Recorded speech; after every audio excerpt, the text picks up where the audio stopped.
तेज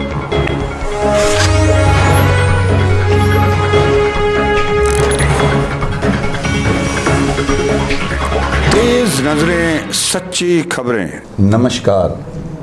आज हम दर्शकों को मिलवाने जा रहे हैं अपने कैसे भाई से, जिनसे मेरी मुलाकात पिछले काफ़ी समय से है और आम आदमी पार्टी के प्रभारी रहे हैं स्टेट के, और काफ़ी पार्टी को इन्होंने आगे लेकर भी गए थे, लेकिन ये समझ नहीं आया कि इतनी अच्छी स्वच्छ छवि की पार्टी को छोड़कर इन्होंने आखिर एक ऐसी संस्था क्यों, किस कारणों से ज्वाइन की कि आज उस पार्टी के झंडे के नीचे ना रहकर इन्होंने अपनी सेवाएं अपनी एक संस्था शुरू करने के बाद लोगों को देनी शुरू की हैं। तो आज एक बहुत बड़ा खुलासा लेकर मिस्टर दीपक मेहरा जी हमारे आज अम्बाला इसके स्टूडियो में आए हैं, और मैं ये बताना चाहूँगा कि बड़ी अजीब बात है कि जिस विभाग का ये आज यहाँ खुलासा करने जा रहे हैं हमारे स्टूडियो में, उस खुलासे को सुन के एक दफ़ा सब दर्शक इसलिए भी चौंकेंगे क्योंकि जिस विभाग से वो इनकी जो बातें आज लेकर आए हैं वो संबंधित हैं, वो स्वास्थ्य विभाग है। और स्वास्थ्य विभाग के जो मंत्री हैं हमारे हरियाणा के एक ऐसे मंत्री हैं जिनको एक दबंग मंत्री कहा जाता है, गब्बर सिंह भी कहा जाता है। उनके विभाग में घोटाले करने वाला पहले तो सोचता है कि घोटाला अगर करूंगा और इसकी जरा सी भी भनक विभाग के मंत्री को लगी तो मेरा क्या हाल होगा, लेकिन इसके बाद भी उनके कार्यकाल के होते हुए भी जैसा कि दीपक जी अभी बताने जा रहे हैं कि ये मिले भी हैं, और तो पूरा का पूरा खुलासा ये दर्शकों से रूबरू होने के बीच करेंगे।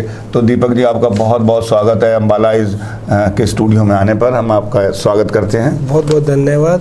और पहले तो मैं आपके अम्बाला आइज न्यूज़ चैनल को शुरुआत करने के लिए बहुत बहुत बधाई दूंगा और शुभकामनाएं दूंगा।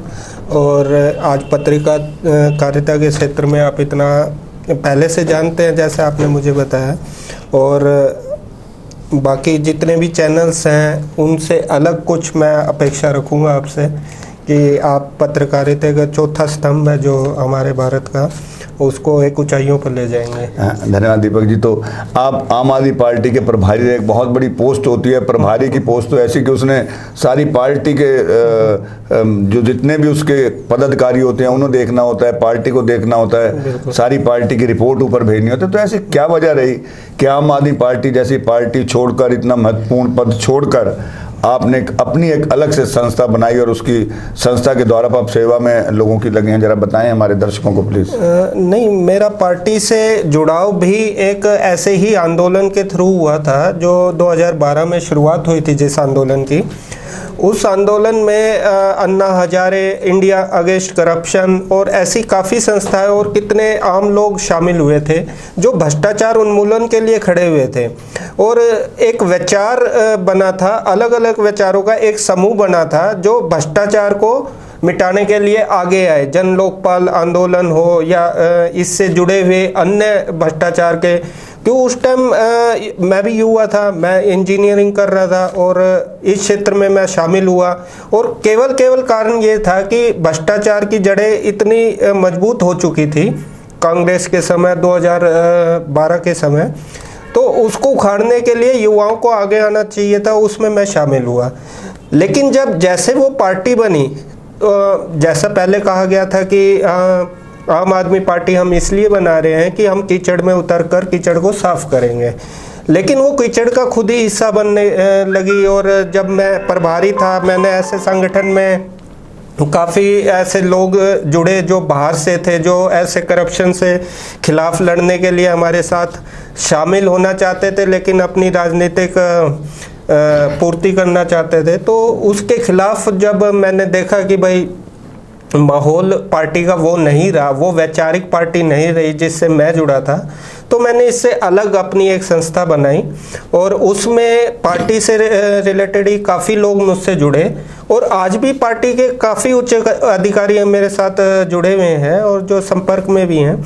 और उन्होंने कहा कि हमें पार्टी या कोई राजनीतिक क्षेत्र में हमें नाम नहीं बनाना था, हमें केवल भ्रष्टाचार जो पनपा हुआ है लोगों के बीच, अधिकारियों के बीच, उसे उठाना है और लोगों के समक्ष रखना है। आगे जनता तय करेगी और जनता चाहेगी तो हमें राजनीतिक प्लेटफॉर्म भी देगी, और सब जनता ही, डेमोक्रेसी में तो जनता ही सर्वप्रिय है। दीपक जी, जैसे कि पता चला कि आपने अभी 3-4 दिन पहले ही चंडीगढ़ प्रेस क्लब में एक प्रेस कॉन्फ्रेंस करके एक बहुत बड़ा मतलब एक घोटाले को एक तरह से उजागर किया है, जिसको समाचार पत्रों ने छापा भी है, चैनलों में चलाया भी है। इसमें आपने बताया कि इस घोटाले की शुरुआत कांग्रेस सरकार से हुई और उम्मीद थी कि शायद भाजपा सरकार में ये मतलब भ्रष्टाचार खत्म होगा, लेकिन अब वो सरकार बनने के बाद भी ये भ्रष्टाचार आप बता रहे हैं खत्म नहीं हो रहा है। आप बार बार अधिकारियों से मिल रहे हैं, आपने बताया कि आपको स्वास्थ्य मंत्री जी से मिले हैं, तो आप बताना चाहेंगे दर्शकों को ऐसा क्या घोटाला है जिसकी जांच को लेकर आप बहुत ज्यादा प्रयास रहते हैं कि किस तरह इसकी जांच होनी चाहिए और इसके जो भी इसमें दोषी हैं उनके खिलाफ कड़ी कार्रवाई होनी चाहिए? बिल्कुल, देखिए ये जो घोटाला मैं आपको बताने जा रहा हूँ, आपको भी अचरज होगा कि एक बिल्कुल एक डस्टबिन की तरह एक डिपार्टमेंट बनाया गया। 2009 में इसकी शुरुआत हुई और 2009 में स्वास्थ्य मंत्रालय से अलग एक डायरेक्टरेट बनाया गया, निदेशालय बनाया गया।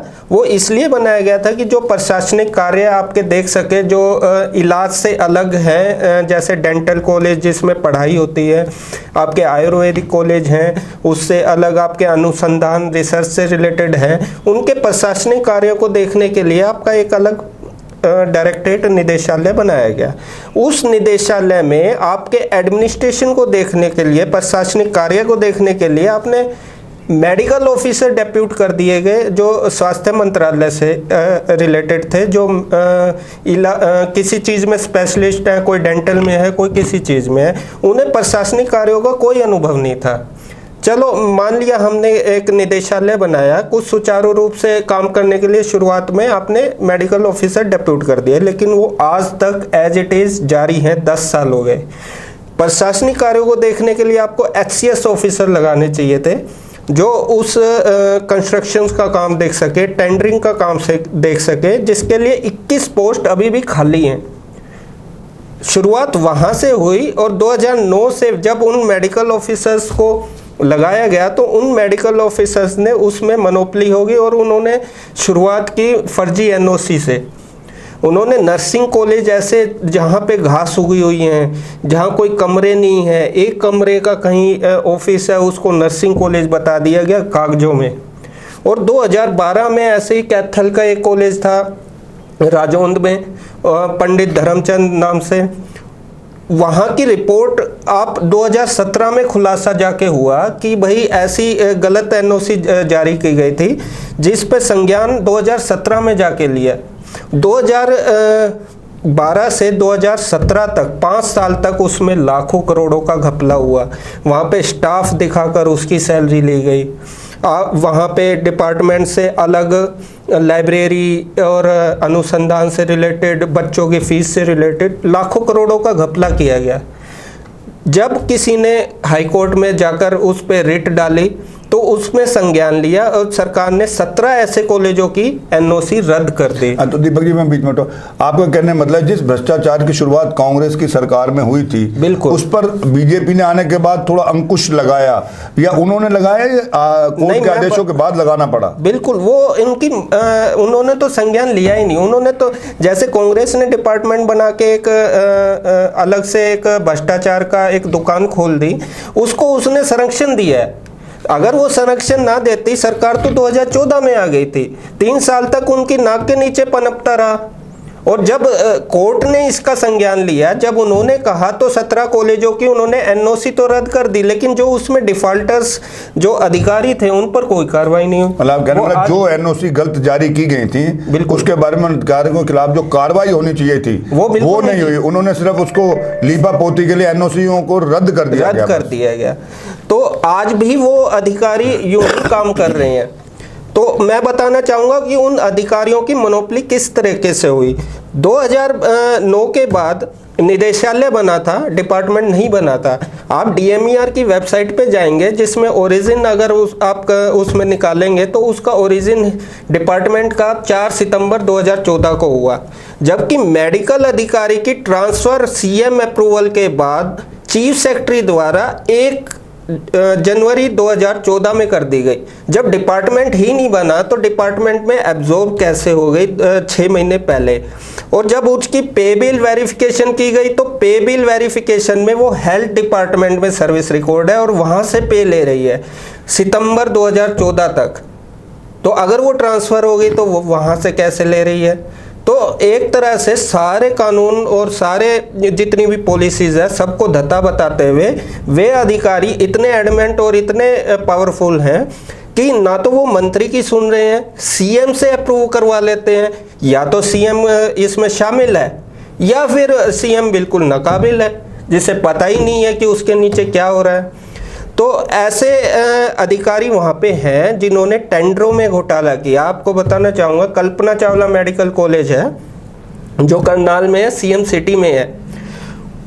इस डिपार्टमेंट में BDS doctor, BDS medical officer वो टेंडरिंग बनाता है। 2014 की आउटसोर्सिंग पॉलिसी है सरकार की, उसमें कुछ निर्देश दिए गए हैं कि आप जो भी आउटसोर्सिंग से टेंडर है उसमें ये चीज़ें आप गाइडलाइंस के अनुसार बनाएंगे। वो सारी गाइडलाइंस को अलग करके अपने फेवर के लिए जो उसको चाहता है उसको उन्होंने टेंडर वो प्रोवाइड करवा दिए।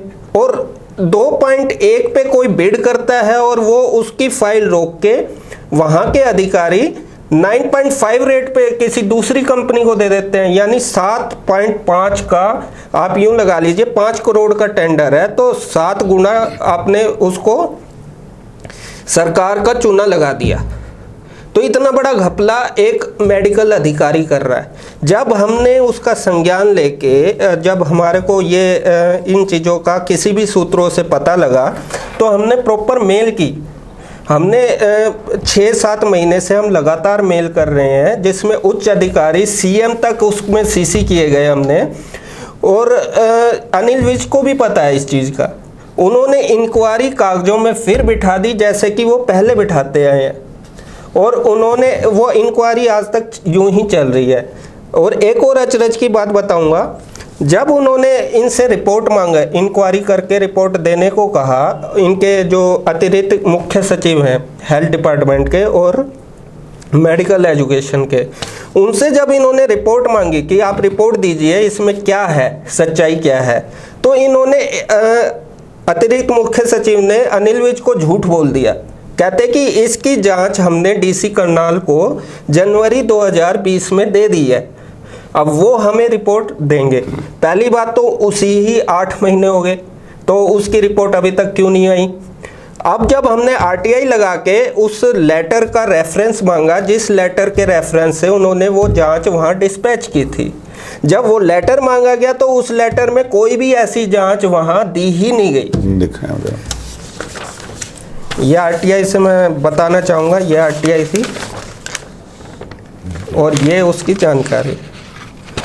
तो आपका क्या मतलब कि अगर स्वास्थ्य मंत्री को ऊपर के अधिकारी सही रिपोर्ट देते तो इसके अंदर कोई ना कोई एक्शन होना था? बिल्कुल, वो स्वास्थ्य मंत्री रोज अलग अलग विभागों में जाकर छापे मारते हैं। अगर वो केवल 3 दिन अपने डिपार्टमेंट में बैठ जाए, उनको सारी फाइलें मंगा ले तो उनको सारे घोटाले का पता लग जाएगा। हम खुद उनसे मिले हैं, हम फरवरी 2020 में उनसे मिले, उनका जनता दरबार लगता है और सुबह हम उनसे जाकर सभी कागजों के साथ मिले। हमने बताया तो उन्होंने कहा कि भाई डीजीएमईआर को जांच सौंप देते हैं। मैं क्या जी, डीजीएमईआर इसमें खुद चोर है, आप चोर को अपनी जांच कैसे दे सकते हो? और आज तक यही होता है, वो फाइल कर देंगे इसको। कहते मुझे मत आप समझाओ, मैं जानता हूँ मेरा विभाग है, किसको क्या देना है। तो मैं क्या सर, आपकी नीयत नहीं है, फिर आप जांच करना ही नहीं चाहते, इसलिए मजबूरन हमें भी आप मीडिया के सामने बैठना पड़ रहा है। क्योंकि 6-7 महीने तक हम आरटीआई से सूचना एकत्रित करते रहे, अलग अलग सूत्रों से हमें सूचनाएं मिली, और जब पारा इतना बढ़ गया कि ये तो बिल्कुल ही डिपार्टमेंट को ऐसे चला रहे हैं जैसे घर की कोई दुकान हो। जैसे 4 दुकान खोल दी, आप कंस्ट्रक्शन की मटेरियल बेचो, आप टेंडर का मटेरियल बेचो, तो ये दुकानें बंद करनी है हमने। ये भ्रष्टाचार की जो दुकानें खोल दी गई हैं, ऐसे बहुत से घोटाले हैं सर। केवल ये नहीं है, आपके जो वहाँ ट्रांसफ़र और डेपुटेशन में अधिकारी शामिल हैं, उनसे अलग अभी हाल ही में उन्होंने डिपार्टमेंट से, जबकि वो अपने आप को बता रही हैं कि मैं ट्रांसफ़र हो चुकी हूँ, वो फिर अपने को प्रमोट करने की मांग करते हैं। किससे? परफॉर्मा प्रमोशन की मांग करते हैं, जिस पे आईएएस अधिकारी राजनारायण कौशिक साइन करते हैं कि मुझे परफॉर्मा प्रमोशन दी जाए। परफॉर्मा प्रमोशन मैं समझा दूं क्या होता है कि आप किसी दूसरे पेरेंट्स डिपार्टमेंट में काम कर रहे हैं और किसी दूसरे डिपार्टमेंट में आप डेपुटेशन पे हैं। तो आप अपने डिपार्टमेंट से परफॉर्मा प्रमोशन मांगते हैं कि भाई जब तक मुझे वहाँ उस डिपार्टमेंट के कैडर से सीनियोरिटी दी जाए और जब वापस आऊँगी तो उस सीनियोरिटी पे काम कर लूँगी। तो अगर वो परफॉर्मा प्रमोशन मांग रहे हैं, उन्होंने साइन करके दे दिए और हाल ही में 4 जुलाई को उनको प्रमोशन हुई है, वो एक्चुअल प्रमोशन हुई है। एक्चुअल प्रमोशन क्योंकि वो डिपार्टमेंट ही उनका नहीं है। तो डीजी हेल्थ इसमें कई बार मांग चुके हैं कि भाई हमें तो आइडिया ही नहीं है कौन किस रूल के अंतर्गत इसमें शामिल हुआ है, कैसे ट्रांसफ़र होगी या चीफ सेक्रेटरी ने कैसे अप्रूवल कर दिया है। और डीजी अभी कोरोना के टाइम अनिल विज जी मांग कर चुके हैं कि भाई मेरे पास डॉक्टरों की कमी है और जितने भी स्पेशलिस्ट डॉक्टर हैं वो डेपुटेशन से वापस आके और इसमें इलाज करवाएं, अपनी जिस जिस स्पेशलिटी में है वो अपना योगदान दे। लेकिन वो एडमिनिस्ट्रेशन में काम कर रहे हैं, वो अनिल विज तक के भी नहीं सुन रहे हैं, सुन नहीं रहे हैं। या उनको संरक्षण हासिल है, या तो अनिल विज का हासिल है या सीएम साहब का हासिल है। तो ये अनिल विज भी कुछ नहीं कर पा रहे हैं, मजबूर है। यहाँ पर ये कहा जा सकता है कि जैसे पीछे समाचार पत्रों में भी बात आती थी कि सीएम साहब और अनिल विज जी की कुछ आपस में बनती नहीं है, इसका ये कोई कारण तो नहीं हो सकता भी सीएम अनिल विज तो इस काम को करवाना चाह रहे हैं लेकिन आगे के लोग नहीं कर पा रहे, उस बारे में कुछ ऐसा अगर नहीं है? अगर ऐसा प्रतीत होता फिर अनिल विज जब सीबीआई की मांग उठा सकते हैं कि सीबीआई मुझे वापस कर दिया जाए, तो ऐसे में ये अपने ही डिपार्टमेंट्स में अगर वो जूझ रहे हैं तो फिर उसका फायदा क्या है? मजबूर ही दिखना चाह रहे हैं। मान लीजिए आपका कल्पना चावला है, चलो मैंने मान लिया उनका हल्का है, सीएम साहब ने कहा भाई मेरे हल्के में भ्रष्टाचार होने दो, बाकियों को तुम देख लो। लेकिन ये तो पूरे हरियाणा का मैटर है। आपकी कुटेल यूनिवर्सिटी बन रही है, उसमें करोड़ों का घपला हो रहा है। किसको टेंडर दिए जा रहे हैं, किस तरीके से दिए जा रहे हैं, वो तय कर रहे हैं एक मेडिकल ऑफिसर जो बीडीएस है, जो डेंटल उसके एक्सपर्ट है, वो तय कर रहे हैं। तो मैं तो कहूंगा कि चाहे सीएम साहब संज्ञान ले चाहे ये ले, लेकिन इस भ्रष्टाचार को रोकें। या इस डिपार्टमेंट की जरूरत क्या है, वो उसे बंद कर दीजिए। स्वास्थ्य मंत्रालय बहुत है, जब मेडिकल ऑफिसर नहीं काम करने हैं तो वो कर लेंगे, फिर हमें अलग से डिपार्टमेंट बनाने की जरूरत क्या है? हाँ, तो दीपक जी चलते चलते हम यही आपसे जानना चाहेंगे कि जिस तरह आपने खुलासा किया है सभी कागजातों के साथ हमारे स्टूडियो में जो दिखाए हैं, मैं आपको कहना है स्वास्थ्य विभाग से कह चुके, सीएम सिटी के खुद हल्के में ऐसा हो रहा है। सीएम साहब उसमें सीसी में जो हमने मेल्स की हैं, सीएम साहब, चीफ सेक्रेटरी सभी उसमें मेल में शामिल है। उन्होंने रिपोर्ट मांगी, उनके एडीसी हैं आलोक वर्मा जी, उन्होंने मेल करके अतिरिक्त मुख्य सचिव से जो डिपार्टमेंट के थे उनसे रिपोर्ट मांगी।